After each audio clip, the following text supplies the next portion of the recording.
ڕات بەرامبەر ئەنجامدانی ڕێفراندۆم چییە؟ ئایا لەگەڵ سەربەخۆیی کوردستان دایت؟ من ناوم مزەفەر کاکەیە.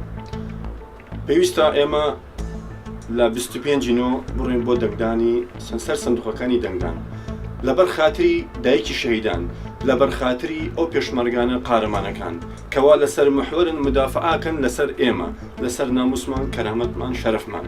ئێمەش لەبەر خاتری ئەو گەنجە جوانانە، لەبەر خاتری ئەو ملەتە، لەبەر خاتری ئەو دایکی شەهیدانە ئینشەڵڵا ئێمە 25 لەسەر سندوقی دەنگدان بەڵێ و هەزار جار بەڵێ بۆ ڕێفراندۆم بۆ سەربەخۆی کوردستان.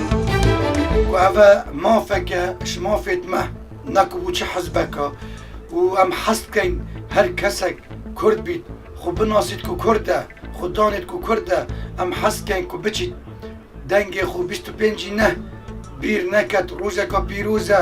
ئەوە مافێ مەیە، کەس حەقی خو بەرزە نەکەت، کەس گوێ خو نەدەتە چنە حەزەکە.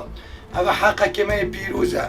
ئەوە هەندە ساڵە باب و باپیرێتمە خەباتێت کەن شۆڕەشێ خوی ناخۆڕێتە شەهیدێت دای سەرڤێ ئاخا پیرۆز. ئەم حەست بکەین گەلێ مەیە کورد بزانن کومە دژمنێکی مەزنێ ئەف دەنگدانە نەبوو کەسەیە فەقەت بوومەیە حەقی مەیە، حەقی مە بەرزە نەبیت گەلی خەلکی کوردستانێ.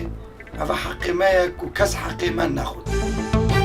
ئێمە ئەو ملەتی کورد چەندە ساڵە ئێمە دەژین و تەسحیەماندا شەهیدماندا بە هەزاران ئەنفالمان داوە لە بۆ خاتی ڕۆژێکی وەکو ئەوڕۆ ڕێفراندۆم بکەین کە بۆ حکومەتی کوردستانی سەربەخۆ، بۆ حکومەتی کوردستانی سەربەخۆ، چونچی بەڕاستی حەقی خۆمانە. ئێمەش وەکو ملەتان حکومەتێکی سەربەخۆمان هەبی تێبژین.